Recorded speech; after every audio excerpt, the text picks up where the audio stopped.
I'm having flashbacks of Roman Reigns versus Braun Strowman in that cage. And we ended up with pretty much a no cut. Come on. Seriously? I thought this pay-per-view, from beginning to about 5 minutes before the end, was pretty decent. Then we get that ending. I don't know if they were trying to, like, what do you get when you cross like New Jack and The Fiend?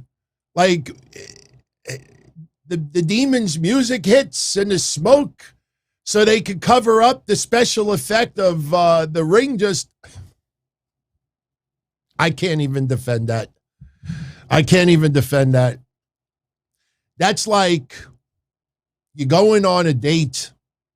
I don't care if you like M&Ms with or without peanuts. You go on a date. Me, I'm a heterosexual, so I'll compare it like that. You think about it all day long. You go home, you take a shower, you shave, you take the person out to dinner, you buy flowers, and you have nice conversation all night long. You go back to your apartment, your house, a hotel, and nice soft music. The lights go out, and now you're starting to get into it. And that's Extreme Rules. Throughout the whole night, you're getting into it. Little foreplay, a little action. And right before it's time to,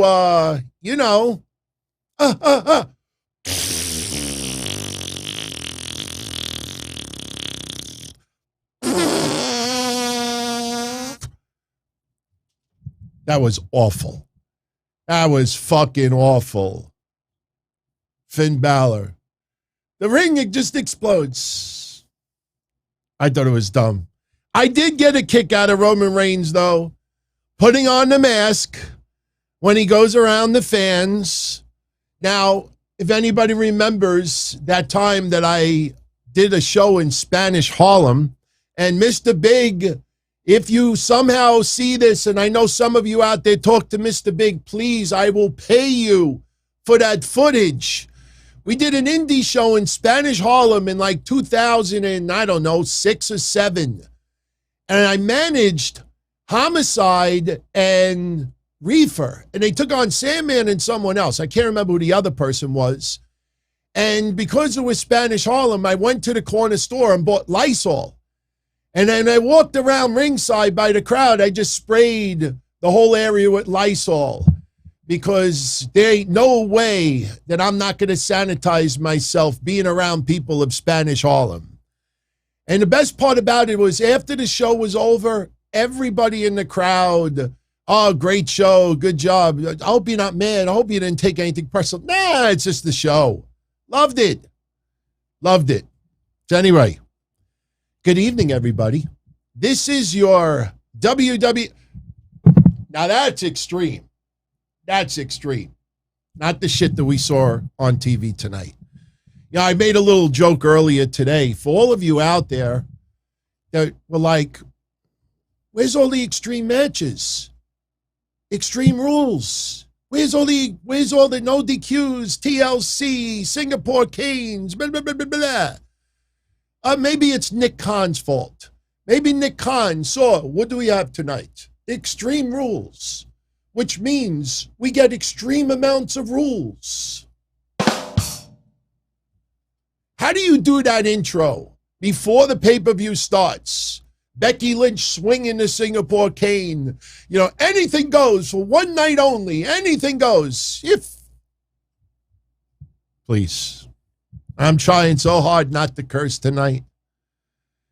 Man. I honestly thought the pay-per-view was very good up until those final 5 minutes. I mean, at least get Brock Lesnar to come out there. Take the focus off the demon.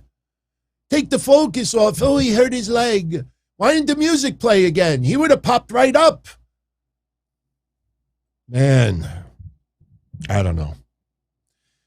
The only thing good about tonight is we won't have to spend a lot of time on it. But I thank you very much for stopping by tonight for a little while to hang out and talk a little Extreme Rules. Big shout out to everyone, whether you're on Twitch or Facebook or Twitter, and I'm looking, wow, big crowd tonight on Twitter.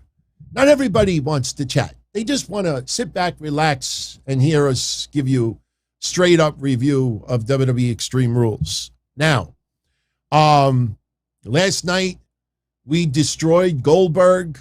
Unfortunately, the Fiend died in the process, but he came back to life. He was reincarnated, as you could see. Not so much for Lilly tonight.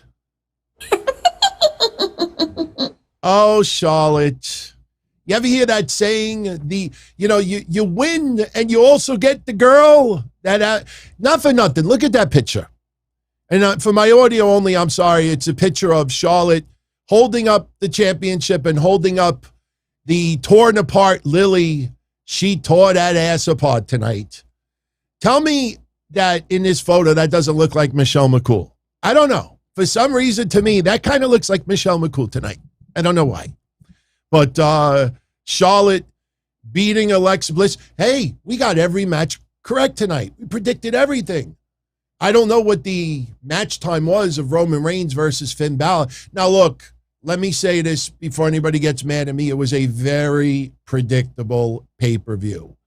It was very predictable. Now, as far as Bianca Belair goes, yeah, it was a DQ technically because Sasha Banks returned. And if you heard closely, I'll see you two on Friday. So something is going down on Friday right before the draft. And something tells me they may ink a championship match, maybe a three-way, maybe something. And because it was announced before the draft takes place, they have to honor it. Don't know. But as of right now, Becky Lynch is still a champion. Sasha Banks could end up pinning Bianca Belair. Bianca Belair could end up pinning Sasha Banks. And Becky loses the title. Keep that thought in your mind. Now, look. Something I want to make mention that I think is very important. And it's not about the pay-per-view tonight, but I know this will affect a boatload of you out there, including yours truly. And I'm just letting you know now because tomorrow it'll be a huge story floating around online. If any of you out there that have YouTube TV as your streaming, cable alternative instead of Spectrum or Time Warner, that same thing, Verizon, Fios. September 30th, which is only 4 days away, YouTube TV's agreement with NBC Universal is up. And as of right now, they do not have a new agreement. And if they do not sign a new agreement by September 30th, all the channels that are available on YouTube TV from NBC Universal will not be on. The USA Network is one of them. So just letting you all know, you'll probably see everybody and their mother cut and paste it tomorrow because, they'll see someone else say it. Oh, I got to report it exclusive. So you could go on YouTube TV's website and see. Now, what they're trying to do is I did write down all the cable channels it affects. It is USA Network, Bravo, E, NBC, SN, NBC, Oxygen, MSNBC, the Golf Channel, CNBC, CNBC World, and a few others. But just take note of that because if they don't ink a new deal by next week, now YouTube TV said that they are going to reduce their price by $10. But still, if you can't watch USA Network on YouTube TV, you might need to make alternative, viewing. Now, speaking of money, I wasn't trying to be a jerk tonight about it, but I know a lot of people out there were complaining about Paramount splicing in commercials throughout the pay-per-view. And I saw people with blue check marks. And it's funny. It's funny when you see people complaining that make six figures. That they're making big time cash. We got a nice following here, but I spread, the viewing and listening options. Extreme Phoenix Blader. Did I say bladder? Bladder P. Extreme Phoenix Blader. Welcome to the family. Much love.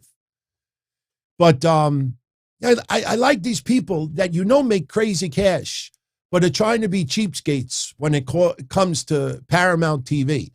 Now, for all of you out there that saw people complaining tonight that, oh my God, they're putting commercials all at random, and they put a commercial in right when Alexa Bliss came out for her match. Well, those are inserted at certain times throughout the night. And it's not strategically, oh, let's, play with everybody's head, and while Alexa Bliss is walking to the ring, we'll throw a commercial in there. That's not how it works. But as you saw on my Twitter account, I had no commercials. I had no interruptions, because everybody who was complaining tonight either have the free version of Paramount or they have the $4.99 version with commercials. So if you were very upset about commercials tonight, the answer, $9.99. Get the Paramount Premium Plus for $9.99, and there goes your commercials. I saw people whining tonight. And I'm like, you cheap mother. Spend the $9.99. How much you get for $10? It ain't just WWE. Peacock. All right. We had something else happen tonight, and I know this is going to be an epic fail. This is going to be an epic fail because I didn't rehearse it. I didn't plan it. While I was doing the show tonight, it was a little bit of an audio glitch, if anybody tuned in. And right before Carmella versus Liv Morgan had their match, Carmella was in the ring. Liv Morgan was in the ring. Carmella agarró el micrófono, es los fantásticos de la 𝗬𝗵𝗁𝗀𝗀𝗏. Carmella sí, Jaco, noca, cara bonita, lo que disparara, 𝗬𝗁𝗀𝗏𝗁, Morgan. Carmella agregó que es sexy y Morgan. No. That was me in Spanish. We had Spanish commentary and English commentary going at the same time. All right, for people out there that think that I'm just trolling them, one more time. Carmella agarró el micrófono, es los fantásticos de la 𝗬𝗵𝗁𝗀𝗏. Carmella sí, Jaco, noca, cara bonita, lo que disparara, 𝗬𝗁𝗀𝗏𝗁, Morgan. Carmella agregó que es sexy y Morgan. No. That was funny, man. Shabudin 619. Shabudin 619. Welcome to the family. Yeah, we had English and Spanish comedy. If you really wanted to get tripped, if you were drinking, or maybe you live in a certain area where weed is legal, and maybe you were smoking a little bit, not only do you listen to the English and Spanish commentary at the same time, you turn on the subtitles. And if you actually have that with the sign language, listen to the English and Spanish commentary at the same time. Look at the subtitles and see this. Your head's going to explode like scat. And then they fixed it.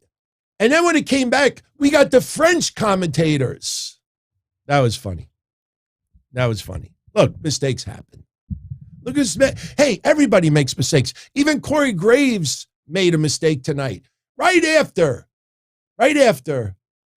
Bianca Bel-Air and I think it was Bianca Bel-Air and Becky Lynch. I could swear that Corey Graves said something like, we're going to have a women's title match or something. I don't know. He screwed up once tonight. It happens. Didn't we get a screw up in the 6-man tag with AJ Styles, Omos, and Bobby Lashley versus the New Day? Wasn't AJ Styles the legal man? I think AJ Styles was a legal man. Maybe I missed something, but I could swear that he did not tag in Bobby Lashley. Bobby Lashley got pinned. But tomorrow night on Raw at 8 o'clock, we're going to have Big E defend the WWE Championship against Bobby Lashley. They are obviously going to get this match in at least once. If you remember our draft predictions from a week and a half ago, I think Bobby Lashley goes to SmackDown. Now, MVP right now is really recuperating from some arthroscopic knee surgery. Nothing major, but, to basically allow him to have a little bit more in the ring and, be less pain. So, by the way, for everybody last night with the Goldberg stuff. You know, he is in the garbage pail. Angela Walker, welcome, Angela. That was funny yesterday. Some people got a good laugh out of that. Yeah, we blew up Bill Goldberg yesterday. So anyway, yeah, tonight, as I said a little while ago, Charlotte beats Alexa Bliss and then tears up the doll. And then we got Alexa Bliss crying. Oh my God, look what you did. Look what you did to Lilly. Look at that. Oh my God. And she's crying up a storm. And we have grown-ass men screaming out, we love Lilly. Lilly, we love you. We love you. How come you never bought me, cheap bastard? Maybe this is no more voodoo. No more voodoo. I'm not going to tear her apart. It looks cool in the background. We'll leave it alone. So, 𝗬𝗏𝗁𝘁𝗄, you complain about everything. If AEW is so better, go watch it. Nobody forces anybody to watch anything. Nobody forces to follow Meltzer. Nobody forces to follow Brian Alvarez. Nobody forces to follow me or anybody else. People watch because they want a reason to complain about it. My God, I don't like country music. I've said this so many times in the past. None against country music. I don't like it. When was the last time you heard me talk about, I don't know, the Southern Girls? Hey, did you see that music video? You know what? It's Monday night. Guess what? I'm not going to watch country music television. So if you don't like it, why tune in? Why tune in? Seriously. Dream 101, I cannot help you with your math homework tonight. I want to get this recap done and go to 𝗬𝗏𝗏𝗏. Tomorrow night, right after Raw, Mish and I will be here. We will discuss Raw. We'll discuss a few tidbits in news. We'll take live calls tomorrow. So if you have anything on your mind you want to get off your chest. By the way, shout out to Brad Shepard. Hey, 𝗁𝗁𝗏𝗃𝗁. If I call him piece of shit, he could crack a joke about me, you know. But I thought it was funny. Yesterday he was talking about my tits. These tits, you know, yeah, these tits. He's like, oh, you got big tits. Well, that's what happens when you wear a size 3X shirt yesterday because you're worried about Goldberg, you know, shooting a whole bunch of water in your face. I'm a size XL. I'm not going to rip my original ECW tag off to prove it. But that's what happens when you wear a shirt 3 times too much. But hey, 𝗁𝗁𝗏𝗁𝗁𝗁𝗁. Nothing personal. It smells shit again. Anyway, let's talk about this pay-per-view. Let's fill in the blanks. WWE Extreme Rules. Carmella and Liv Morgan. Pre-show tonight. They moved it from the pay-per-view to the pre-show. There are no problems with that. Also, before the pay-per-view started, we had a little backstage altercation. Sarah Schreiber was trying to interview the New Day. AJ Styles and Omos showed up. They started talking trash. The New Day show up. We get a brawl. Bobby Lashley jumps in. So it sets up a 6-man tag for the pay-per-view. So match added tonight. Bobby Lashley, AJ Styles and Omos versus the New Day. And again, I don't get these people. It opens up the pay-per-view tonight. It's a fun match. It was awesome. The crowd loved it. And because one of the participants in the match is a heavyweight champion, it's like sacrilegious. But they still got like pre-cum on their bodies from when Bryan Danielson took on Kenny Omega. Yes, it was non-title, you know, but it's still, oh, come on. Shit. What do these people think? It's 1989. We do get big matches to open up shows. You can't use the term curtain jerker anymore. You can't. A lot of these wrestlers enjoy the fact that they're the first show on the card. Oh, I could shower early. I could relax. I could chill. And as soon as, you know, the event's over, I can go to my hotel room or go home. You know, think about that. So Liv Morgan takes on Carmella. We had that audio glitch. And honestly, I think not for nothing, I don't speak Spanish. I don't understand Spanish all that much. I know what 𝗁𝗁𝗁𝘁𝗁, you know, means and stuff. But those Spanish announce team, they just sound like they have so much more fun. I mean, Carmella's cracking jokes, and one of them's going, ha, ha, ha, ha, ha, ha, ha. Chota, chota, chota, chota, chota. They sound like they have so much more fun, man. And then Liv Morgan beats Carmella. And nice little match between the two. Liv Morgan, I tell you, man, I don't want to compare Liv Morgan to Ruby Soho. I mean, I know a lot of people have gotten behind Ruby Soho because of the release and because they feel like she was being misused in WWE. But I truthfully believe that right now, Liv Morgan may be a little bit more popular than Ruby Soho. And guess what? I guarantee you they are both ecstatic for each other. It was a decent match. It was a decent match. Cerebral says, DT es chido. Chido. Chido. Cool. Cool. Speaking of cool, like Razor Ramon, cool. Did you see tonight who did the fall away slam? I think it was Bianca Belair. She did the fall away slam. And Michael Cole is like, oh, JBL, who we saw earlier, made the fall away slam famous. Hey, yo. Hey, Cole. Hey, yo. I think someone else made it a little more famous before JBL ever did. I think you all agree on that. But Liv Morgan wins.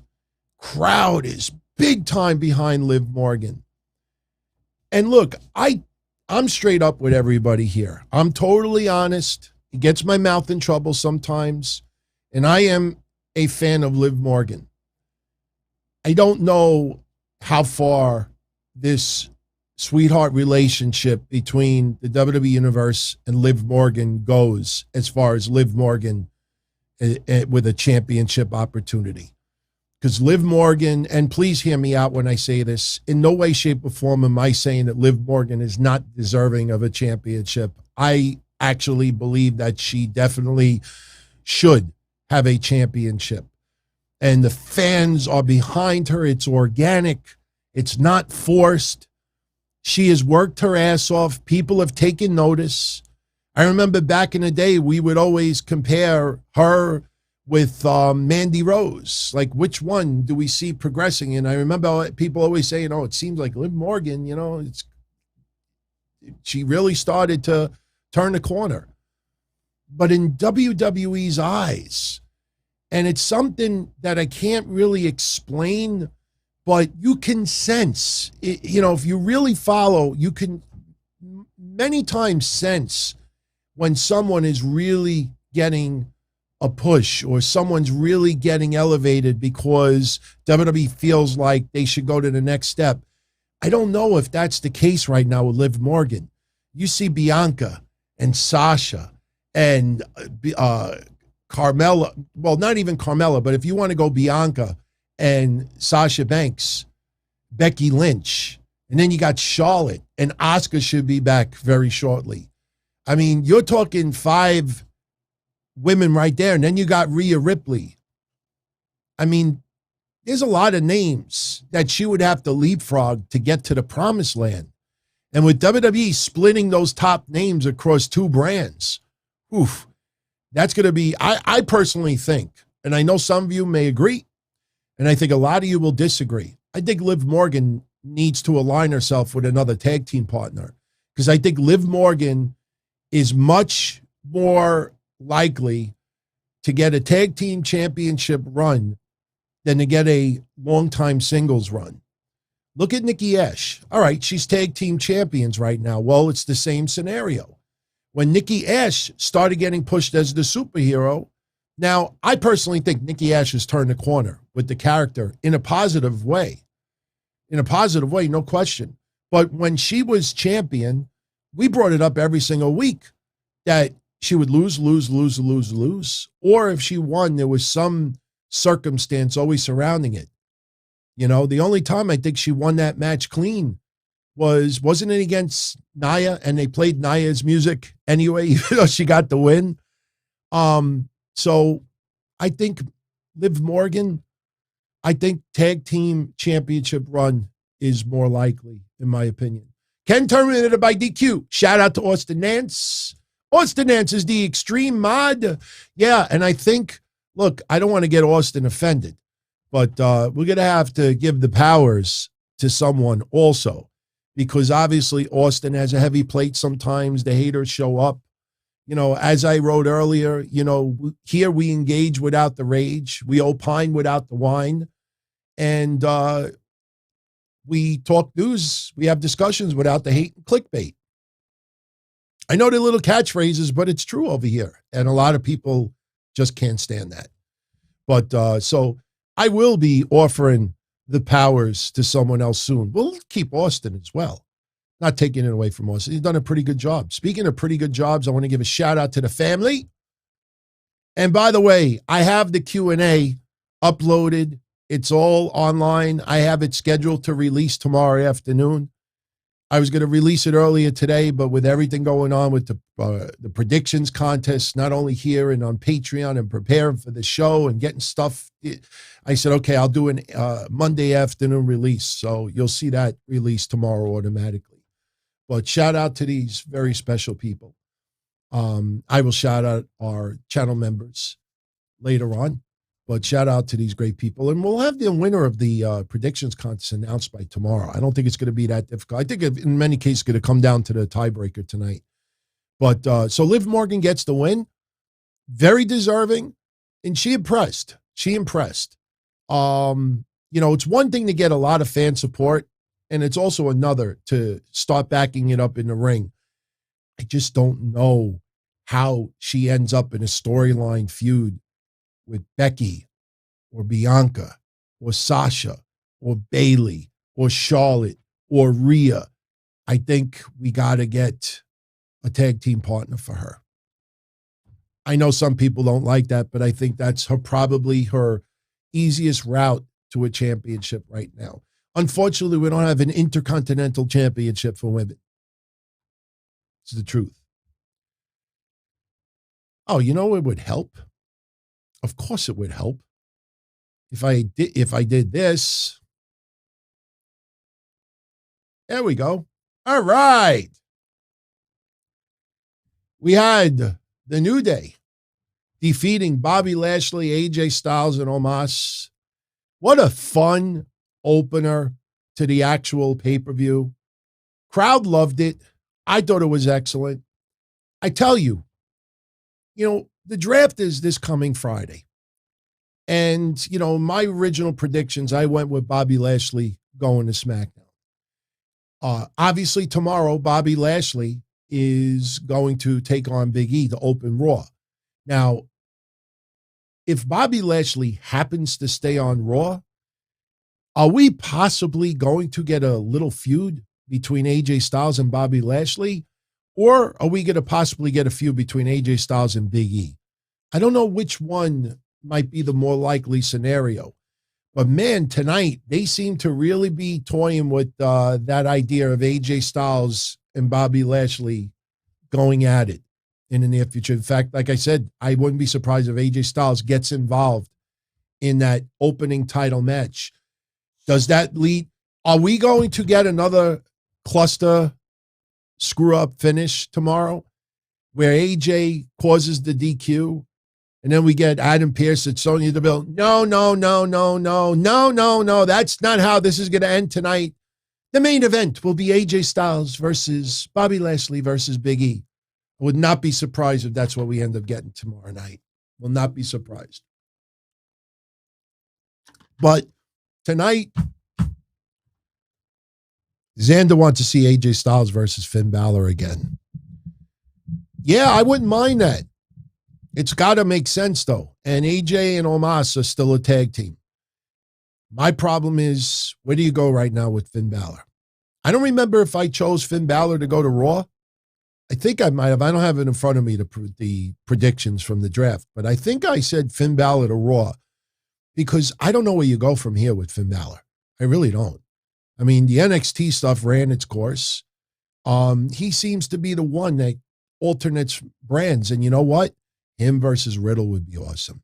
Him versus AJ would be awesome. Hell, I wouldn't mind him versus Kofi, him versus Xavier Woods, him versus Big E. And we have a lot, and we haven't even talked about anybody who may be moving to Raw. Also, I think Cesaro is going to be going to Raw. Don't know if we're going to see any tag team split up. I know a lot of people are very nervous about the Street Profits splitting up. But as far as fantasy matches, let's let this draft happen. Then we can figure out exactly what we're looking at as far as matches go. But this opening match tonight, phenomenal. But basically what we started happening towards the end of the match is Bobby Lashley and AJ Styles having a little bit of a dynamic. AJ Styles almost got pinned. You had the New Day hit the powerbomb double foot stop combo. Bobby Lashley breaks it up. Then later on, we had Lashley set up for the Hurt Lock. AJ Styles tags himself in, which kind of pissed off Bobby Lashley. And then what ends up happening at the end of the match, Bobby Lashley accidentally hits the spear on AJ Styles, Big E with the big ending, and the New Day wins. So we had numerous interactions with AJ Styles and Bobby Lashley. I don't know. I mean, because really they're using AJ Styles as a heel with Omos. Oh, yes. Arian, I think Drew McIntyre is definitely destined to SmackDown. In fact, I think that was my strong pick. If you remember the contest that we're running, remember the strong pick? I think my strong pick was Drew McIntyre to SmackDown. I think Drew is SmackDown bound. But can I just throw this out there now, just randomly? Because I'm curious what your reaction is. And post it in the chat room now, post it in the comment section later. Is it just me? Was Jeff Hardy the most over guy tonight? I mean, even when Jeff Hardy was going at it with Damian Priest was getting booed out of the building. But you see, I don't know if this was pre-planned or they just, based on the crowd reaction, Jeff Hardy being the veteran, knew exactly what to do. And I know I'm jumping a little bit ahead, but right after that match was over, Jeff Hardy and Damian Priest exchange a hug in the ring, seal of approval. Crowd ate it up. Any animosity towards Damian Priest went right out the window. Jeff Hardy was so freaking over tonight. And it's not a nostalgia over. Jeff Hardy can still go.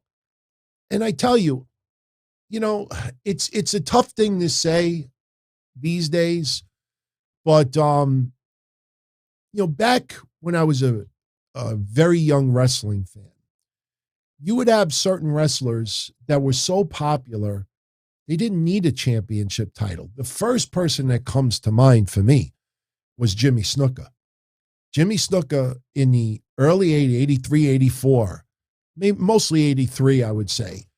The guy was so freaking popular, they just didn't put a championship on him, didn't need one. In a lot of ways, that also happened with Piper. Piper ultimately got a championship, we got the Intercontinental Championship. But, the thing with Jeff Hardy is, I think fans would still love Jeff Hardy to be a champion right now. And I know what a lot of people are going to say, well, his time is come and gone. Now you got to have some of the younger guys have title runs. And yeah, absolutely. That's why I'm a little bit annoyed how angry people got. And you know what? I'm not criticizing them. I am and I'm not. When they criticized Jeff Hardy chasing for the 24/7 championship, okay? Excuse me for a minute. I said that night, it's one night. He's in the back. He's doing nothing. Hey, Jeff, you want to run after the 24/7 title for one night? Yeah, sure. It seems like fun.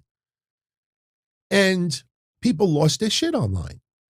Now, the 24/7 title is nothing. It's a comedy title. But you know what? I'd rather see Jeff Hardy with the 24/7 title than Reginald. And who knows, maybe Jeff Hardy can have some fun matches with that championship. But I don't know how he breaks through. There's no way he's getting an Intercontinental Championship run right now or a U.S. title run. He's certainly not going to hit a heavyweight title run. But man, talk about a guy that is still crazy ass over. Wow. that was pretty cool tonight. That was pretty cool. But the opening match, the New Day get the win, and we'll see what happens tomorrow night, because Bobby Lashley later on in the night cut a promo, called Big E a chicken shit, a coward, for winning the title the way he did, and he wants his rematch, and he challenged Big E. Don't have New Day around, just me and you. And then Big E eventually accepted the challenge. So tomorrow night at 8 o'clock, they're going to have that championship match. And again, I think the fact that the New Day will not be out there tells me I think AJ Styles is going to interfere. I really think that may end up happening. So the New Day get the win. Becky Lynch, next, they showed her in the back getting ready for her match. And something that I noticed tonight audibly. Hang on a second. All right, change on me. Why aren't you changing on me? This is not good. Hold on. I always, let's see. It's not working on me. Refresh. Oh, that's why. Well, that's not good. Let's just scroll through these. All right, here, we should get Liv Morgan next. Hold on. I'm just fixing something here. Okay, there's your Liv Morgan. All right, now it works. All right, now we can move. There we go. Stop. Remember the John Cena chants from yesteryear? Let's go Cena. Cena sucks. Let's go Cena. Cena sucks. What do we always say back then? It sounded like the kids and the women cheered for Cena, and it was the men that said Cena sucks. If you listen to those chants, very high-pitched, let's go Cena. Cena sucks. Tonight it was the opposite with Bianca Belair and Becky Lynch. Becky Lynch was getting a decent pop from the crowd tonight. And you know what? Props to Cleveland, Ohio. They were energetic, loud and proud, as I always say. They were into this pay-per-view all night long. I think just the ending of the main event probably poo-pooed a lot of people, but they were into it all night long. But, man, I mean, I know I'm jumping ahead for a second, but I got to throw this out there since we were just talking about Jeff Hardy. You go back and listen to the part where they were chanting for Bianca and then they were chanting for Becky. Let's go, Becky. Let's go. No, they went Bianca. Let's go, Becky. Bianca. Let's go, Becky. Something like that. If you listen to it closely, it seemed like the women and the kids were chanting loud for Becky Lynch, and the men were chanting loud for Bianca Belair. Now, I know what some people are going to say that might be by default, but if you listen to it closely, that real deep sound, the voice, they were going majority for Bianca Belair. And I got a lot to say about that match in a little bit. But first, let's talk about the Usos versus the Street Profits. Now, early on in the match, Michael Cole selling that Montez Ford was less than 100%, which kind of gave you a little bit of a hint of what the outcome was going to be tonight. The crowd chanting, "We want tables." I understand you wanted Roman Reigns and Finn Balor to stand out more with the extracurricular activities, but that crowd would have eaten up the Usos versus the Street Profits in a tables match. You know, I don't know why they wouldn't do it. The crowd was wanting it. And I know, you know, sometimes you don't give them what you want, and then you finally give it to them, and it feels like it's a lot more than what you're actually giving to them because they've been wanting it for so long. But this was a match where the crowd really wanted it, and it was a fun match. Montez Ford, again, with a crazy-ass move, does a swanton over the corner post, outside the ring, onto the Usos. But unfortunately, since Montez Ford is less than 100%, he gets the super kick to the ribs. Double Uso splash onto Montez Ford. 1, 2, 3. And the Usos retain their championships. And excellent match. I think it could have gone longer. Angelo Dawkins. I mean, I know Montez Ford is the one that everybody oohs and ahs over, and deservingly so. But Angelo Dawkins tonight, you know, I truthfully feel tonight he showed a lot of people out there like, hey, don't forget about me. Montez Ford might do all these crazy-ass spots, but I'm pretty damn good as well, and he really is. And I hope they don't split them up. Because tonight, if you took a shot every time they were pushing for the draft and teasing that somebody was going to split up, you'd be drunk right now. Anonymous. Ooh. Anonymous. I get a little nervous. 𝗬𝗏𝗏. Welcome, my friend. He is now a member of the family. Much love. Much love. I think it'll pop up. I see anonymous people sign up. No offense, but I just get like a little like, Austin, get your finger ready. But this match, I think, could have gone a little bit longer. The crowd was into it. We had loud, this is awesome chants, especially when Montez Ford did that dive outside the ring, and then he went back in the ring and hit the frog splash just for a 2. And yes, he didn't pin right away. Shades of like what RVD used to do. RVD would hit the frog splash, and then he would hold his ribs for a couple of seconds, and then he'd get a 2 count. So a little reminiscent of that tonight. Fun match, excellent match, but the Usos retain. And I think most people out there felt with the bloodline right now, no reason to take titles off of anybody. I know a lot of people still think that the New Day versus the bloodline should have been a Survivor Series match, but it makes no sense when the New Day, you know, Kofi and Xavier don't have tag team titles right now.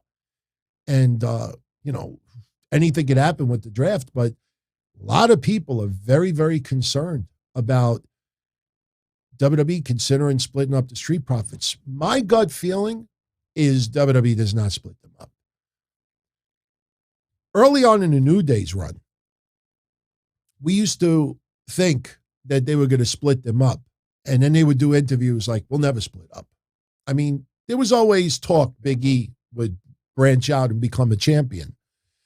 But just like the Four Horsemen, he could be a champion and still be part of New Day. I think the Street Profits are looked at more like the Usos in the New Day, not on that level, but a tag team that really, honestly, there's no reason to split them up right now. There's none.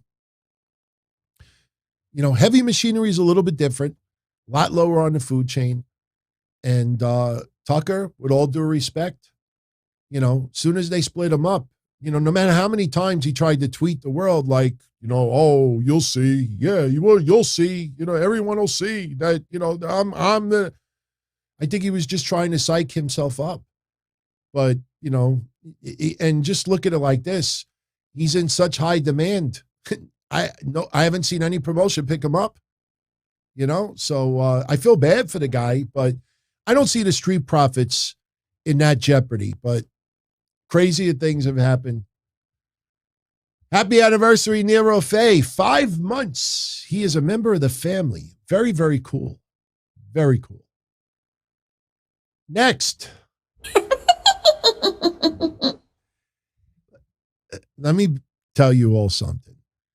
You know, believe me when I tell you, forget about the ending of tonight's pay-per-view.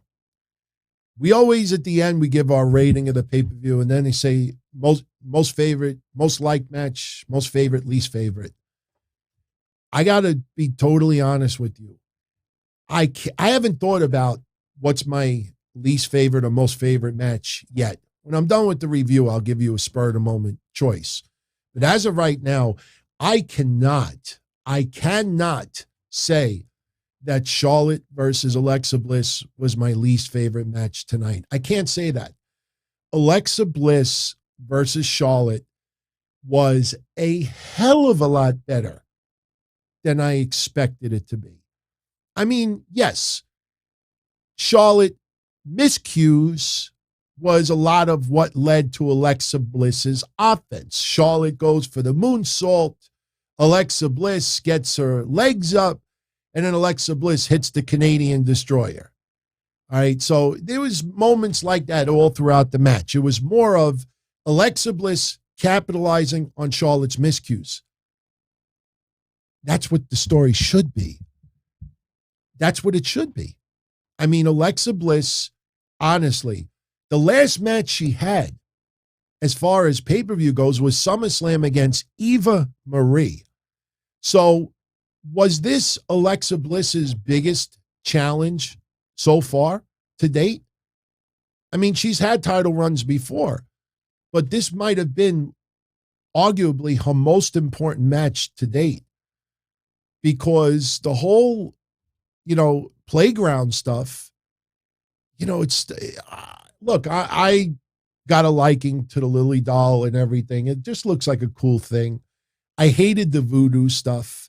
If you remember, and I'm not trying to brag or take credit because a lot of you out there said it as well, we knew that as soon as Thunderdome ended, as was a lot of the voodoo shit that they were doing with Alexa Bliss, because they were pre-recording all this special effects stuff, whether it's Randy Orton or things come falling down on Shayna Baszler and shit like that.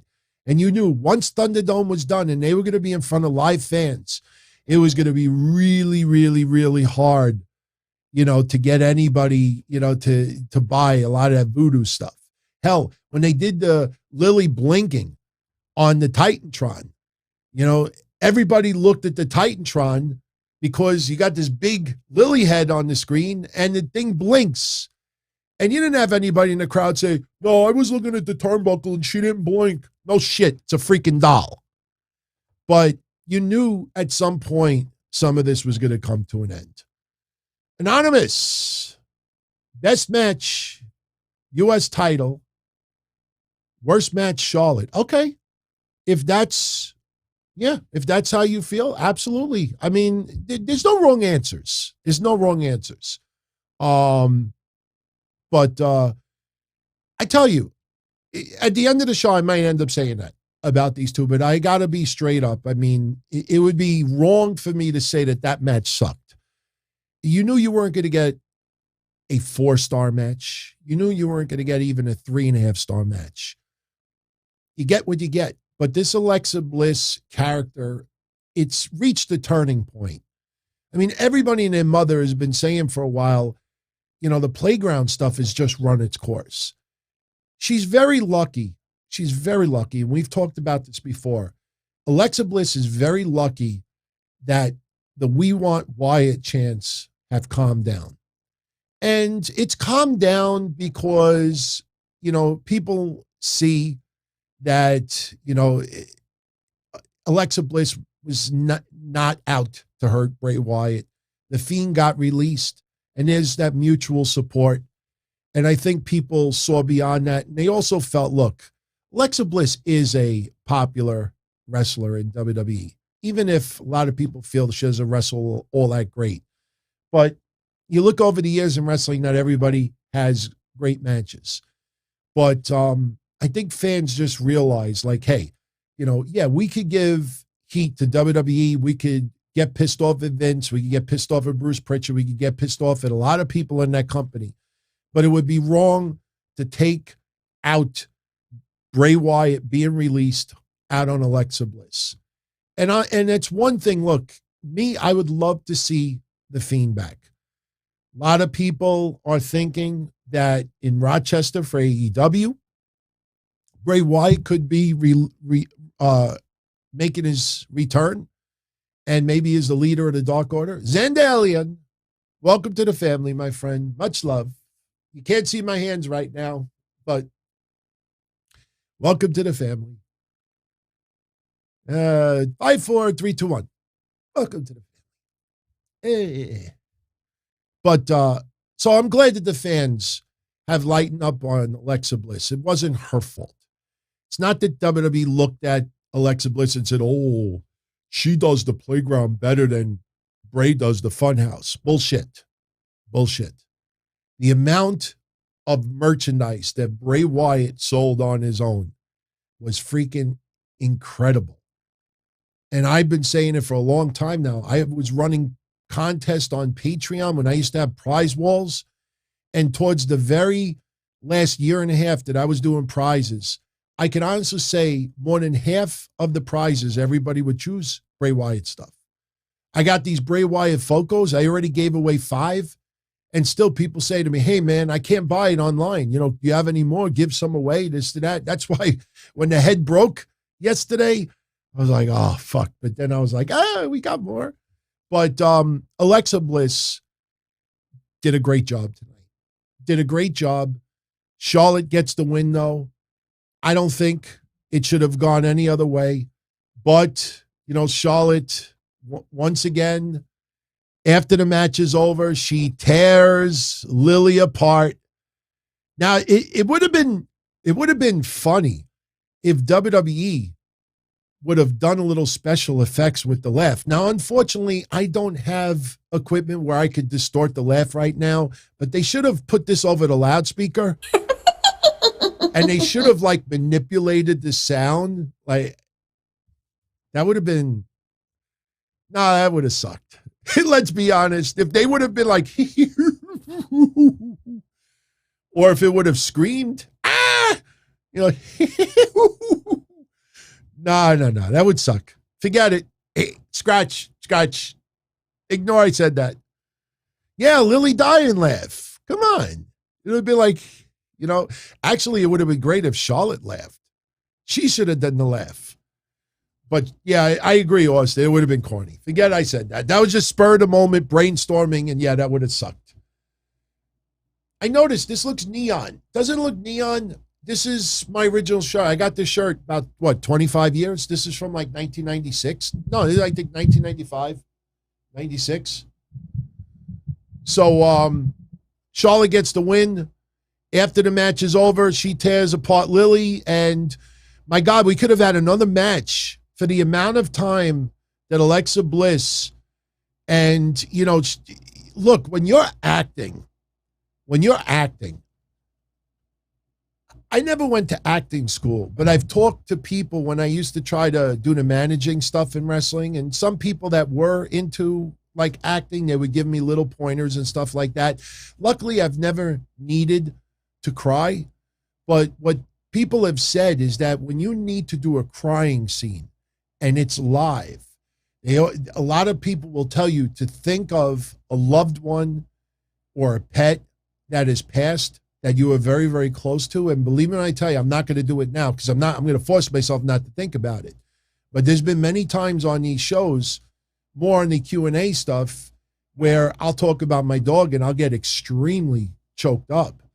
So Alexa Bliss tonight, probably, you know, trying to think about, and look, we're not going to go there with her pet, but, you know, would not surprise me if she had her pig that unfortunately had passed recently, you know, passed through her thoughts. And that just emphasizes, you know, the tears even more. And, you know, she was in the ring, very, very upset, very, very distraught, goes up the rampway, starts screaming. Now, remember, WWE's coming out with a Charlie doll in November.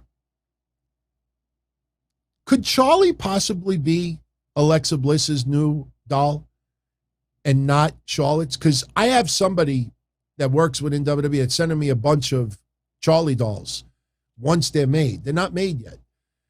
Somebody's going to send me a bunch. Like, yeah, give some away on your shows. Keep one for yourself and this and that. So when I get it, you know, we'll see how they are. But now I'm starting to think like, all right, these aren't coming out until November. We haven't even hit October yet. So by November, if Charlotte has gone on to other people and Alexa Bliss is no longer doing this thing, then what's the purpose of the Charlie doll to come out? You know what I mean? You have to have a little bit of momentum to try to sell a lot of these freaking dolls. So now I'm starting to wonder, oh, God. Oh, God. Oh, man. What if WWE decides to do some crap where, I don't have any, you know what?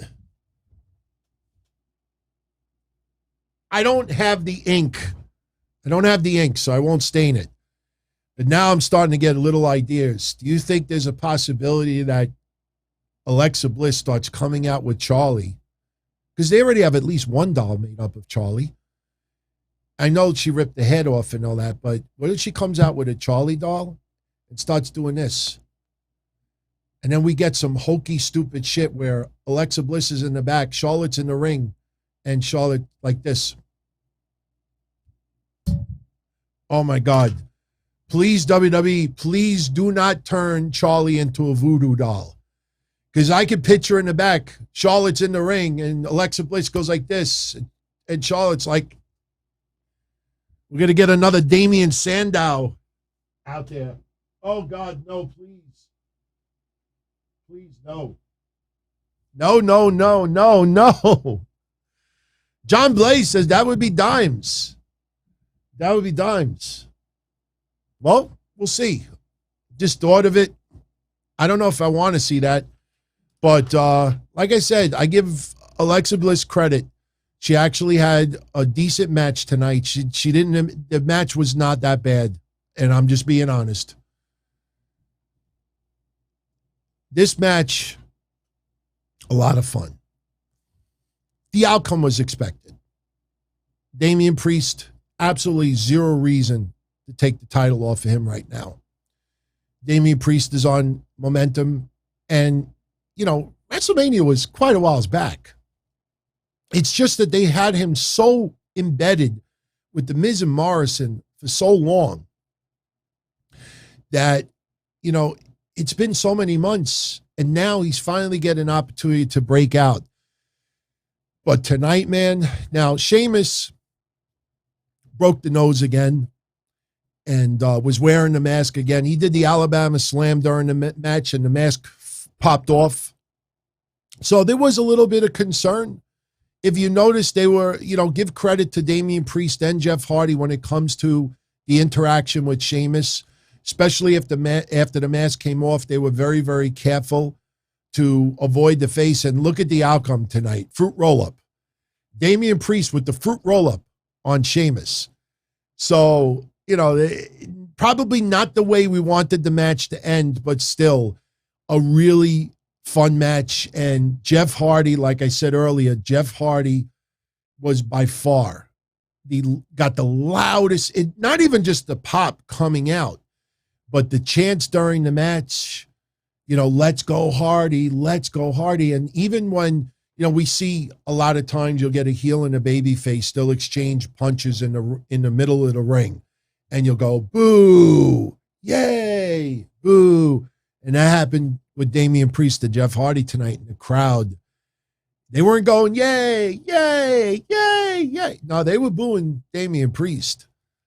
But, man, what a fun freaking match. And, you know, look, this helps Damian Priest. Now, if you look at Damian Priest and Sheamus, you know, the win-loss record is very lopsided. But tonight, that crowd was big time for Jeff Hardy. And yeah, I mean, some people in the chat room are saying the same thing. They were very surprised how lopsided, you know, just how lopsided it was for Jeff Hardy over Damian Priest. I don't think anybody expected that level.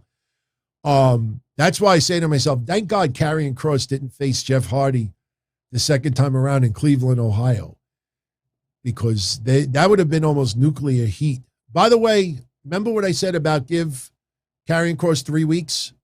Well, this week is the third week. So expect something to transition in the next week. Watch. Might get delayed a week, but watch the transition. Remember the transition I told you was going to happen? Watch. Watch. So Damian Priest gets the win. And what happened was Sheamus hit the bro kick on Jeff Hardy. But Damian Priest immediately with the fruit roll-up on Sheamus gets the win. Crowd was, you know, into it a little bit. But once Jeff Hardy and Damian Priest showed that sign of respect in the middle of the ring, crowd ate it up. So in the end, the right person won. And all is good in the Priest camp. Absolutely. So excellent match tonight. I tell you, looking at these matches, because we didn't have that many matches tonight, but looking at these matches, this match was pretty freaking fun. I mean, I really, it's not much that we could complain about tonight. I mean, if we would have just had a little bit different of an ending on the main event tonight, I think overall people would have been pleasantly surprised about this pay-per-view. So now we go to Alexa Bliss and Bianca Belair. 26 seconds. That was how long the last match took. Becky Lynch, a lot more cheers than I think anyone expected. I don't know if you all happened to check out the house show footage that some people filmed that's floating around social media, but there's some pretty cool moments. There was one moment where there was a girl sitting around the entranceway, and she had long hair, not as long as Bianca's, but similar. And Bianca brought Becky Lynch up to this girl and let the girl whip Becky Lynch with her hair. And Becky Lynch sold it like $1 million. Becky Lynch getting into it with fans at ringside. But the thing is that Becky Lynch is so good at what she does that the crowd is going to go along with it. But there's an appreciation too. I don't know if you understand what I mean by that. Like, the crowd knows that she's the heel. The crowd knows that, when she's disrespecting the crowd, of course, they're expecting boos. But the crowd also appreciates what Becky Lynch is doing right now. And I'll be honest with you.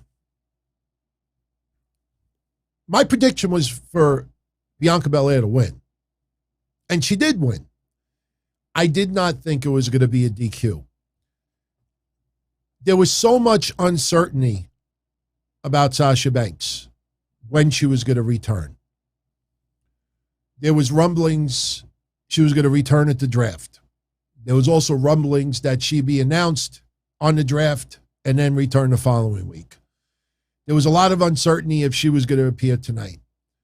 So Bianca Belair does not win back the title tonight, which honestly, for a lot of people on social media, unless Bianca Belair has that championship in her hands, WWE is still not doing right to Bianca Belair. But I got to be totally honest with all of you out there. This is just my opinion. You feel otherwise, comment in the comment section later. I totally respect everybody's views. When Bianca Belair was feuding with Sasha Banks, even right before SummerSlam, you go back to social media especially, and we could only poll what social media was saying, because unfortunately I don't have the phone numbers for millions of wrestling fans, and they don't in millions tune into these shows. So you can only really get a vibe basically of what's being said online.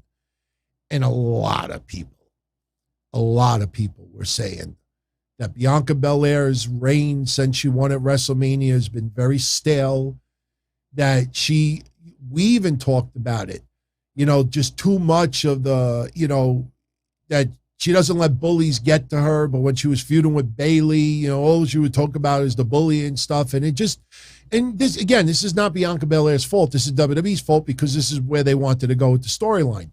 But there's no question that Bianca Belair was getting a lot of friction, might be the right way to say it, online. And again, that's not her fault. That's WWE's fault. But I think what is happening right now is you don't want someone to get extra support simply from being screwed. It's like Ruby Soho. I think a lot of people got behind Ruby because they feel she got screwed, that she was mistreated. So people got really behind her. Now, Ruby Soho, and I'm not trying to compare Ruby to Bianca or anything like that, but Ruby Soho, now she's had a couple of matches in AEW, and people are still saying, oh, she still got rust. Maybe. But if you look at those matches closely, they haven't been all that spectacular. So you know, maybe it's time to have Ruby Soho maybe go up against someone like a Thunder Rosa, or maybe a Serena Deeb, or maybe someone that's more of a veteran that could lead the story, because that might be what's needed for her. Bianca Belair was getting a lot of friction, and you don't want to get the WWE Universe behind her simply because they feel like she's being screwed. She got screwed out of the championship. You could be upset about that, but to turn around and get behind her simply because she got screwed, you know, you can't relive Montreal 1997 every time somebody gets screwed. I personally feel that what's happening right now is allowing fans to organically get more and more behind Bianca Belair. Because the thing is, you got to understand, Sasha Banks, when she lost to Bianca at WrestleMania, she was off TV. She was off TV for a while. For whatever reason, she was off TV. She was off TV. So for the championship reign that Bianca Belair had for a couple of months after she won the title at Mania, she had to feud with Carmella. She had to mess around with Zelina Vega. She had to go a little bit with Bayley. And that continuation of Sasha Banks helped elevating Bianca Belair. That was missing.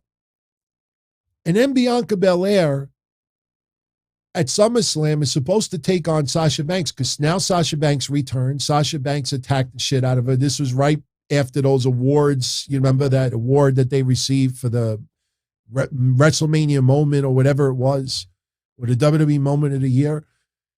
So you had that void of Sasha Banks not helping maintain Bianca Belair, because it goes both ways. Soon as Bianca beat Sasha at Mania, Sasha was gone. Sasha comes back, attacks her a little bit, sets up the SummerSlam match, and guess what?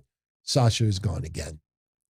So there's so much that was needed for Bianca Belair. Well, guess what? In my opinion, Becky Lynch is the one now helping. Ooh, not good. Keyboard. Sorry about that. Oh, shit. That was not good. Almost had disaster just now. Show almost ended abruptly. But now Bianca Belair is being elevated with the help of Becky Lynch. Nothing against Zelina Vega. Nothing against Carmella. Bayley was fine, but obviously they were really lacking in the heel department, because that feud with Bayley went on a little bit too long, if you remember it. So, yeah, that almost was an epic heel turn by the keyboard. That was not fun. That scares the shit out of me when I accidentally, because that keyboard it's got like settings to turn everything off, and I don't lock it. So, no, that was me. I hit it with my hand. So, in the end, Becky Lynch is helping Bianca Belair. Even though Bianca Belair is not the champion right now, Bianca Belair will be champion again sooner than later.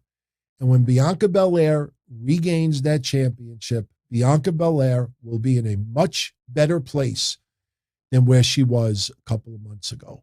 I know a lot of people don't see it that way, and I'm totally respectful for people that feel that way, but, you know, it's going to help her in the end.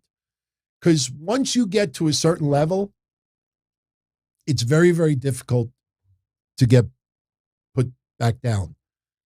Look at Charlotte. As much as you hate Charlotte, once Charlotte reached a certain level, you know, she loses titles, but she still is at the top of her game. Asuka, yes, she's been off TV and she had a few losses as well. But there's no question that a lot of people wouldn't disagree with me. Asuka's still elite level. Bayley, Sasha Banks, once they got to that level, they may be in crappy storylines, but they're still looked at the upper tier talent. Becky Lynch is another one. Rhea Ripley is working her way to that. Once Rhea Ripley, she reached that level in NXT. Rhea Ripley even though it seems like it's a long time ago, but Rhea Ripley, before she moved on to Raw, was at the top of NXT. She was untouchable. So once Bianca gets to that level on the main roster, she'll never shoot down. She may end up with some bad storylines, may have some injuries, but still, once you get to that level, it's really, really hard to go back down. That's why what I said before about Liv Morgan, nothing against her. The fans, have that love for her, and they're really behind her. But if WWE doesn't see it, there's only so far you can go, And you could see who's a made person in WWE, and I don't mean homegrown. It's like the mafia. You become a made man. Some of these women, once they get to a certain level, they're made. They're made. And at any time, boom, they could be right back in the title picture. So Bianca Belair is being helped right now. Now with Sasha Banks back, and you got Becky Lynch on top of it, if Bianca gets her title back, even if Bianca pins Sasha and Becky loses the title, I lost my title. I didn't get pinned. That kind of protects Becky. Bianca gets her revenge on Sasha. That, because they never had the SummerSlam match. Bianca gets her title back, and she ended up overcoming two of the top women in the company. So we'll see. Yes, Rams fan, you're absolutely right. Promos also. Bianca Belair's promos now against Becky are a hell of a lot better than what they were before. I mean, the WrestleMania match was great, but you remember the back and forth with her and Sasha over Reginald? You let him on. No, I didn't. Yes, you did. No, it's Sound like two high school girls. So Becky Lynch is challenging Bianca step up her game. And Bianca is going to be much better off for it. You see, it's a bad comparison, but you'll get my point. You see, Adam Cole's going to take on Jungle Boy on Dynamite Wednesday. Now, there's no one person that's going to help get somebody to the next level.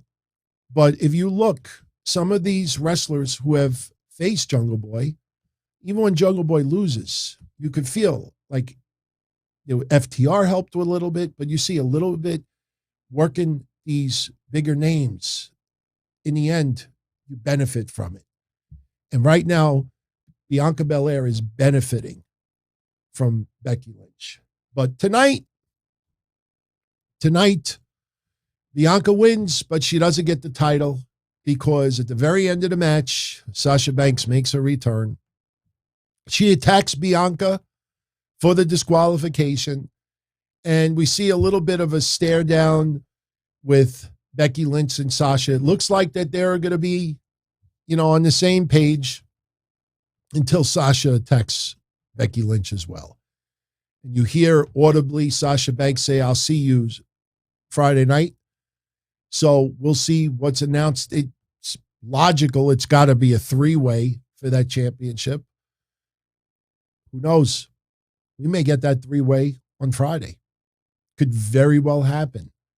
WWE has been up in their game in the main event department.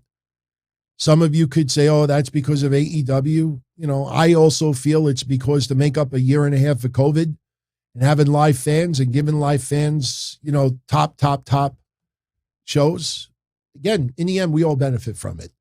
For whatever reason, anybody's doing anything, as long as we're getting good matches and good quality cards, I'm not complaining. So it's going to be interesting to see what happens Friday. I will tell you that my quick observation about social media tonight was not as angry as Bianca not winning the championship. Now, I get it. Losing in 26 seconds, it's very hard to be angrier than that. But tonight, it seemed like, all right, people, they're fine with letting this go a little bit further. now with Sasha Banks back. Now, if they have a three-way and Sasha Banks wins the championship, I think then people will be like, oh man, fuck this. Because a lot of people feel WWE needs to make up for what they did to Bianca, and they will. They will. I'm pretty confident about that. But we'll see what happens. Look, somebody brought up Kofi. Even though it wasn't for a title, I always brought up Daniel Bryan against Sheamus at Mania. That match that Daniel Bryan lost in a couple of seconds helped get him to the next level. You know, sometimes when you lose, you win. And sure, you don't want someone elevated simply because of being screwed, but still, it was a turning point. Let's hope this is a turning point for Bianca Belair, but Sasha is back. Sasha is back, and Friday, it's going to be a great show, man. And we have the draft on top of it, so I'm really, really looking forward to this. Okay. I don't know what to say about this. Roman Reigns retaining the Universal title over Finn Balor. We all knew there's no reason to take this championship off of Roman Reigns right now. Some people think that WWE is intentionally having him hold the title so he could overtake CM Punk's title reign. I know it's been overtaken already. I don't think it has anything to do with that, but Roman Reigns has done a kick-ass job as Universal Champion. Somebody asked me on Patreon last week, and somebody asked me on Thursday's Q&A, who do I think is going to be the person to take the title off of Roman Reigns? And I gave two answers. One answer is, I got to wait for the draft to see if there's any names that are going to be moved over that, excite me to the point where I think they could take the title off of Roman Reigns. But my gut feeling tells me that if this match happens at WrestleMania, I think The Rock could end up taking the title off of Roman Reigns.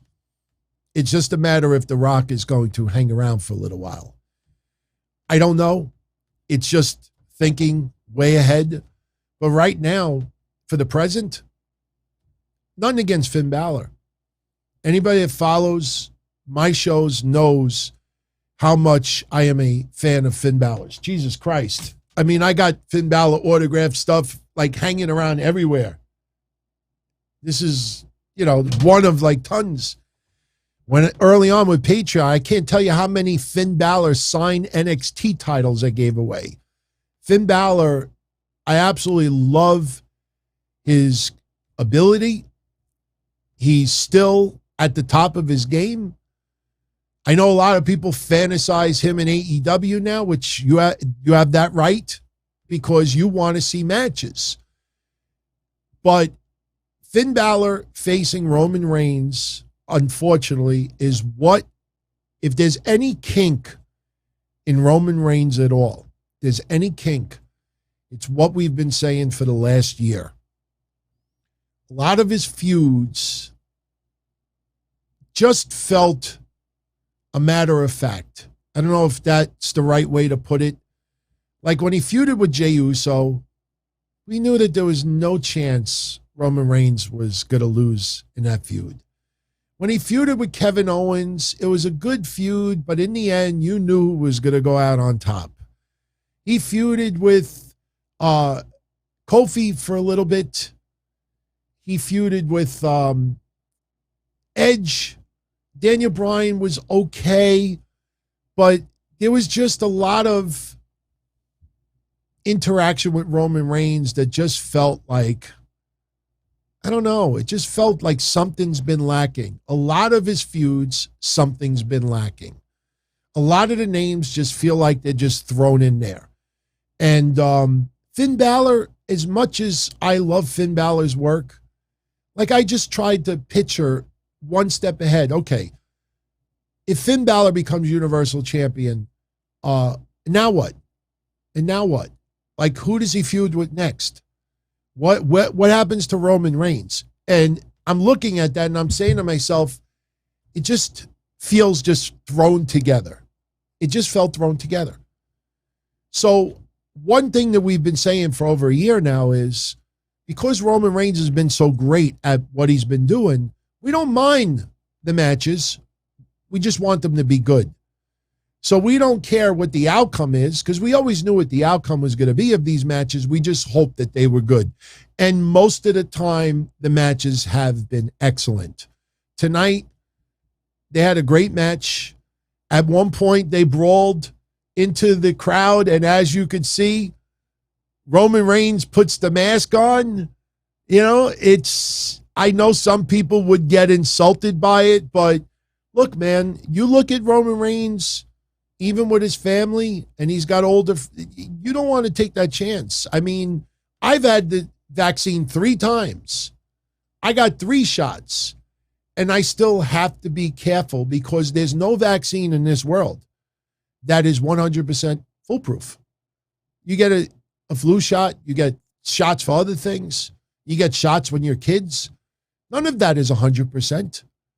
You're never protected 100%. So Roman Reigns still has to be careful.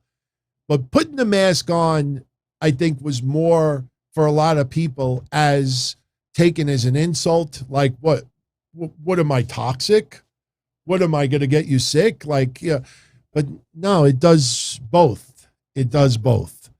Yeah, I get it, Antonio. If you really want to, split hairs, he could still get it in his eyes. I get it.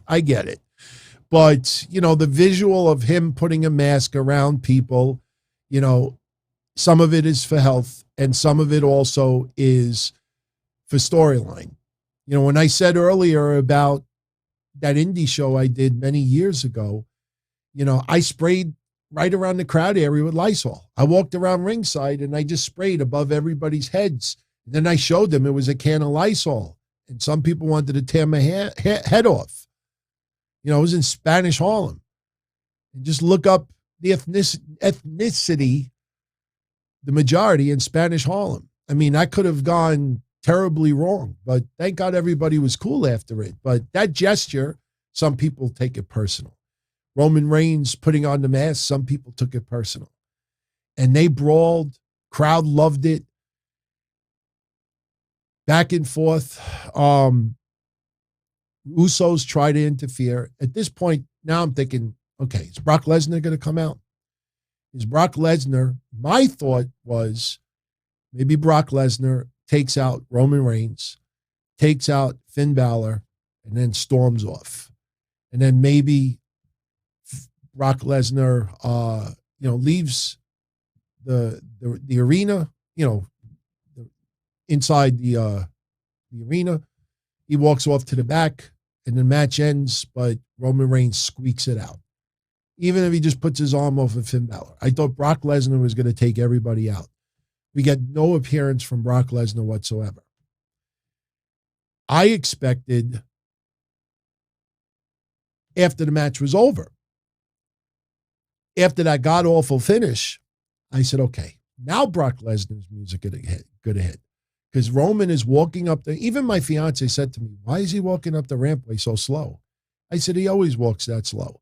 But we didn't get the logo, the logo credits, at the very end where they show the logo in the lower right hand right before they go off the air. We didn't see that yet. So I said, okay, maybe Brock Lesnar's music is going to hit now.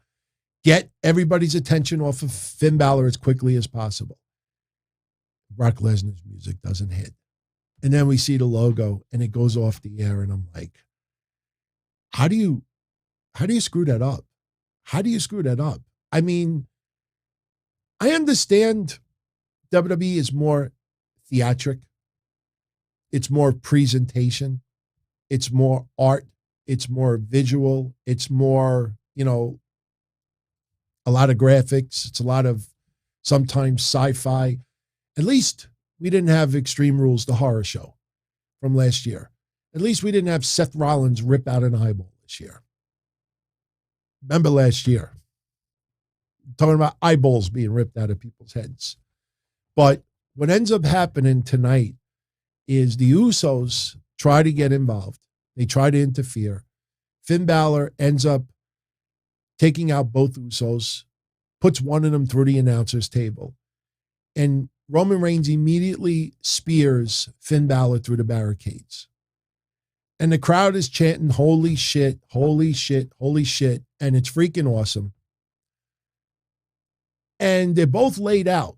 Now, here's where I'm expecting something to happen. And I honestly thought Brock Lesnar's music was going to hit, because you go from putting one of the Usos through a table to getting speared through the barricades. Then Brock Lesnar's music hits. It's like bam, bam, bam, bam, bam. Holy shit. Even if Roman Reigns retains, which we knew he was, it would have been like boom, boom, boom, boom, boom. No. We get New Jack meets The Fiend. The lights go all red, which is Finn Balor's entrance. So that's fine. But the lights suddenly go all red, and his music starts hitting again. And we're seeing like smoke around the ringside area. And now people's minds are really racing. And a lot of people, some people live right now in the chat said it too. Holy shit, maybe Bray Wyatt's going to return. Holy shit. Could he possibly, and you know, as people are saying this, I'm thinking to myself, wow, that would be pretty freaking cool. But still, Roman Reigns is going to retain. So if Bray Wyatt would have returned, whether it was Bray or The Fiend, and caused Finn the championship, how many of us remember we were going to get The Fiend? Oh, no, not The Fiend. We were going to get Bray Wyatt versus Finn Balor. The problem is that graphic that'll never escape my memory. Bray Wyatt looking like Sister Abigail and Finn Balor looking like a pumpkin. You remember that graphic?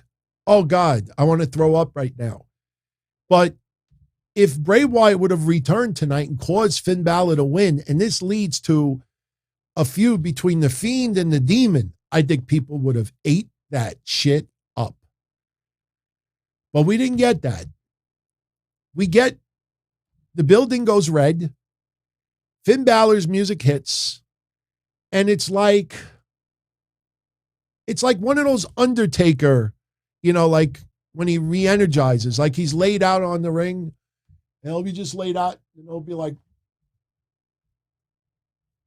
the fucking music hits, and Bray, it looked like a bad version of Popeye. It seriously, it's like you took a can of spinach and Finn Balor just popped up. And even he wails Roman Reigns with a couple of chair shots. You know, they were okay, the chair shots, nothing spectacular. But Finn Balor's music keeps playing. The lights all red. Finn Balor just wakes up like he just ate a can of spinach. And he rolls Roman Reigns in the ring. And there's now more smoke. And then you realize that the reason why all this smoke is being put over there is to cover up the fact that somebody is going to have to pull a trigger or do something to release the rope. Because what happens is Finn Balor climbs the rope to do the coup de grace. I think he was going to do the coup de grace, right? And he's standing up there. And he's standing up there. And he's standing up there. And he's not up there that long, but he's up there. And you're just saying, okay, this is taking a little too long. And you're thinking somebody maybe push him over or something like that. And then all of a sudden,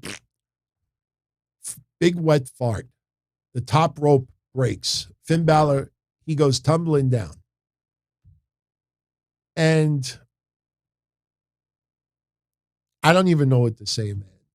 Finn Balor's, he's holding his leg, and I'm looking at like, oh, you got a boo-boo. It just like, I was laughing at it. And I'm a big Finn Balor fan. I'm looking at this, I'm like, you know what it looked like? It's like when you're playing a record, and then you take the needle, and you go, he gets speared through the guardrail, and he's laid out. All of a sudden, it goes red. The music hits. We get smoke. And he pops up like Popeye. And he starts wailing Roman Reigns and this and that. And he climbs the top rope. And he's standing. And then he goes tumbling down. And the music abruptly stops. The red goes away. And it's like, okay, that's it. Bye-bye, demon. It's seriously, it's like somebody flushed the toilet. He's laid out in the middle of the ring, and I'm saying to him, I say, okay, if this storyline makes sense, turn the fucking music back on. Make it red again. Put the smoke. He fell. He hurt his leg. He got a little boo-boo. He'll get up. He just got speared. Soon as he fell off the thing, it's like, he's laid out in the ring, and he gets up. Roman Reigns spears him. 1, 2, 3. Big, wet fart. I honestly don't know what to say of that. But honestly, that shit was awful. I immediately had flashbacks of Roman Reigns versus Braun Strowman. It was Hell in a Cell. Well, yeah, I think it was Hell in a Cell. And I remember Mick Foley cutting those promos that it changes lives forever. This is and that and blah, blah, blah, blah. And you'll never be the same. And Brock Lesnar interferes and we get no winner.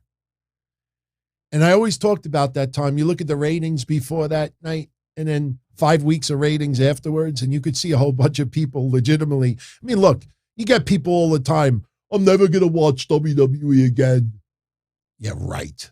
Then you won't be able to complain like a little bitch online. See, it's hard to bitch about something when you don't watch it. So all these people say, I'll never watch WWE again. Those are some of the most diehard watchers. They have to watch. They have to put something down. They got to criticize it. Imagine you're a little kid.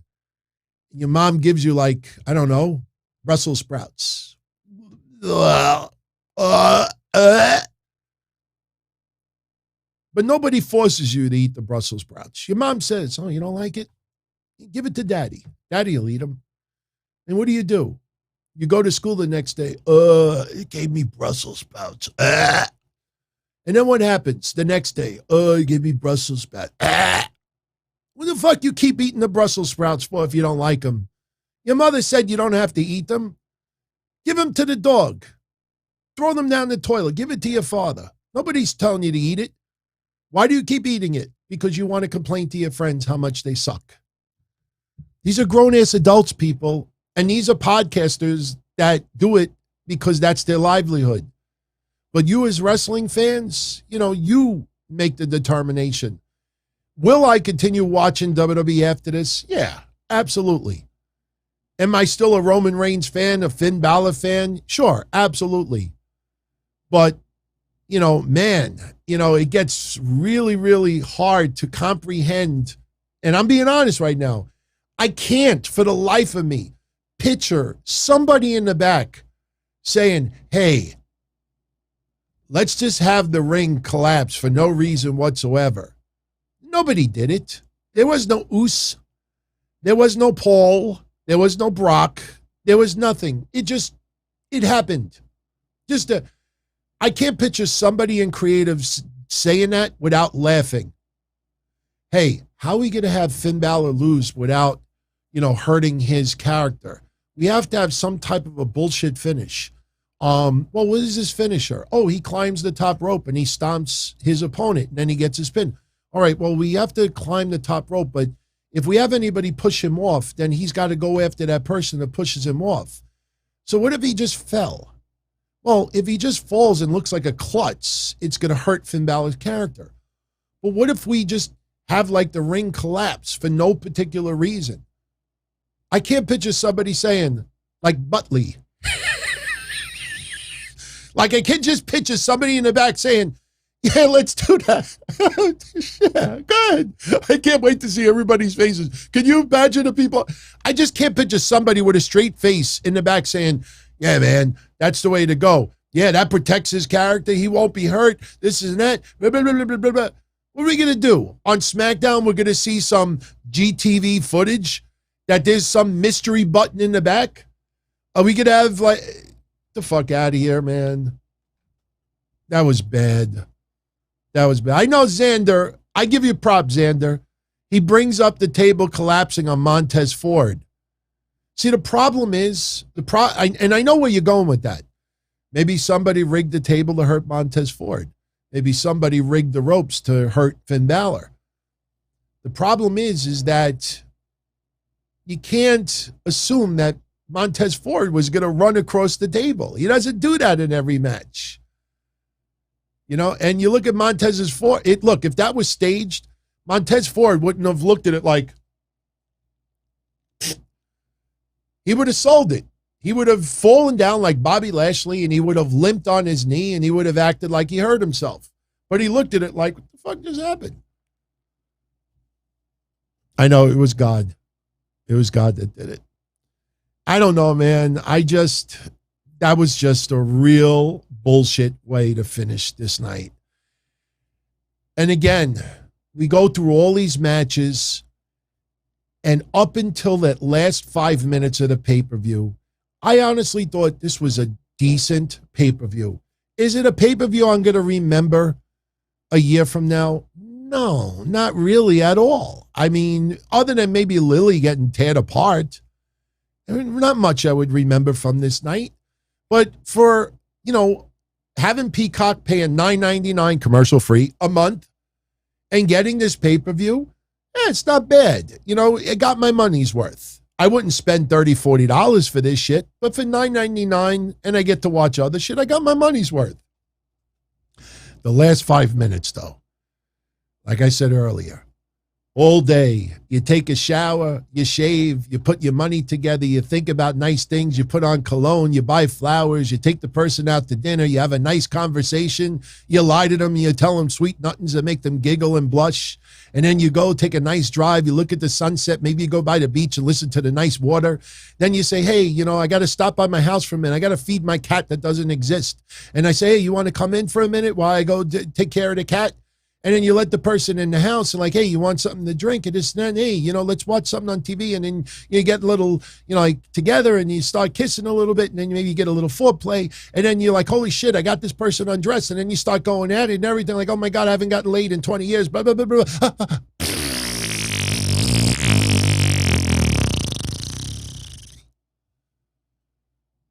Big wet fart. That's how this pay-per-view ended. Seriously. Last year was Extreme Rules, the horror show. This year was Extreme Rules, the big wet fart. That's what it is. In fact, when I do the recap, I fix the synopsis and add timestamps like I did yesterday. I added the timestamps, everybody. I'm going to put Extreme Rules, the big wet fart. It was a big wet fart. On a scale of 1 to 10, I give the pay-per-view a 7. I give it a 7. It was better than average because no match sucked tonight. I mean, Roman Reigns versus Finn Balor did not suck overall. The ending sucked. It was a bullshit ending, but they worked their asses off. And, this is WWE creative. It wasn't them just sucking up the room. So on a scale of 1 to 10, I give it a 7. My favorite match of the night, boy, this is a tough one. I gotta look at these again. Let me look at these again. All right. Oh, it'd be nice if I hit the loop, right? There we go. All right, that was good. That was a lot of fun. That was okay. It should have went longer. That was decent, better than I expected. That was very good. That was excellent. And the main event was excellent with the exception of the end. Wow. Chris says I'm funny. Huh. If I made you laugh a little bit, it's worth it. My favorite match of the night, boy, I tell you, I can't help but to just really think of Jeff Hardy, Sheamus, and Damian Priest. Because the crowd made that match even more enjoyable. But no, you know what? Man, Becky and Bianca Belair had a great match also. The ending was kind of caca because we got a disqualification, but Sasha Banks is back, which, makes up for that. I tell you, you know what? See, I would have chosen the main event, but that finish is just a wet fart. Seriously. That's why I brought up the whole sex analogy. You have 95% of the night absolutely perfect on a date. and then you go down and you get this big fart in your face. Some people are into that. Some people like 𝗫𝗁𝘁cie with feet. Oh, give me a wet fart. That turns me on. That doesn't turn me on. It makes me want to vomit. So I can't give the main event my favorite match of the night because of the outcome, the finish. So I'm going to go with the three-way. I'm going to go with you know what? The New Day versus Bobby Lashley, AJ Styles, and Omos was really good also. Man, they had a fun match, even though, you know, it's really not going to amount to anything. You know what? I'm going to go with I'm going to go with the six-man. I'm going to go with the six-man. The three-way match was fun also, but, you know, the crowd made it fun. I'm going to go with the six-man tag as my favorite match of the night. My least favorite match of the night, I know this is unfair to say. Could we put Liv Morgan and Carmella in there? Only because it was a pre-show match, though, so I really don't want to include them on there. Least favorite match of the night, Charlotte and Alexa. Charlotte and Alexa. I could have done without that match. I gave compliments to Alexa. She did much better than I expected her to. But it just felt like a feud that just felt put together that, I don't know. I mean, ripping up the doll and everything obviously is a big turning point in the storyline, but I'm going to have to go with that, Alexa and Charlotte, because it was a match that I didn't think it was needed for the show. Yeah, that's it. That's it. So in the comments section, you know, tell everybody, me included, what you grade this show on a scale of 1 to 10. What was your favorite match of the night? What was your least favorite? I will tell you this, and I'll leave you with this final thought. Putting aside the finish of Roman Reigns versus Finn Bálor, this pay-per-view is one of those rare pay-per-views that I honestly could say there was no horrible match at all. Every match was decent. So this was much more difficult for me to choose like most favorite and least favorite match because they were consistent.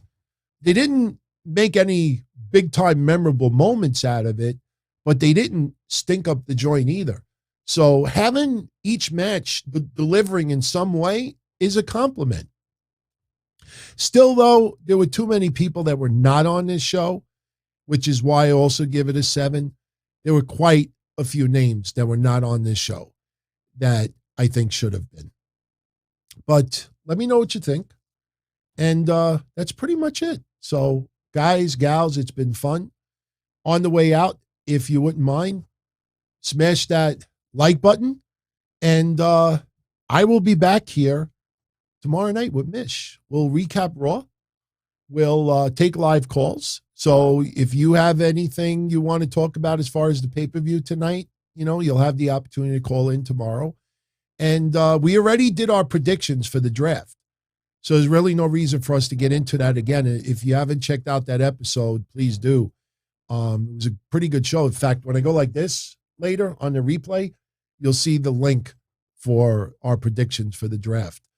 But I want to thank you all for spending some time with me tonight. Much love as always. So I hope you enjoyed Extreme Rules. Let me know what you think. And I will be back tomorrow night after Raw. So be well, everybody. Have a great night. And no 𝘁𝗏𝗄𝑐𝑠. We won't have the Rampage rating until Monday. So much love, everyone. Thank you as always for the support. And have a great rest of your evening or day, depending on where you live. So good night, everybody. As far back as I can remember, I always wanted to be a podcaster. For me to live any other way was nuts. To me, those goody-good people who work shitty jobs for bum paychecks and took the subway to work every day and worried about their bills were dead. I mean, they were suckers. They had no balls. If I wanted something, I just took it. I ran everything. I paid the bills. I paid the host. I even paid the masked maniac. Everybody had their hands out. Everything was for the taking. We always called each other good fellas. You would always hear from somebody. You're gonna like Don Tony. He's alright. He's a good fella. He's one of us. But if you're part of my crew, nobody ever tells you they're gonna get rid of you. It doesn't happen that way. There weren't any arguments or curses like in the movies.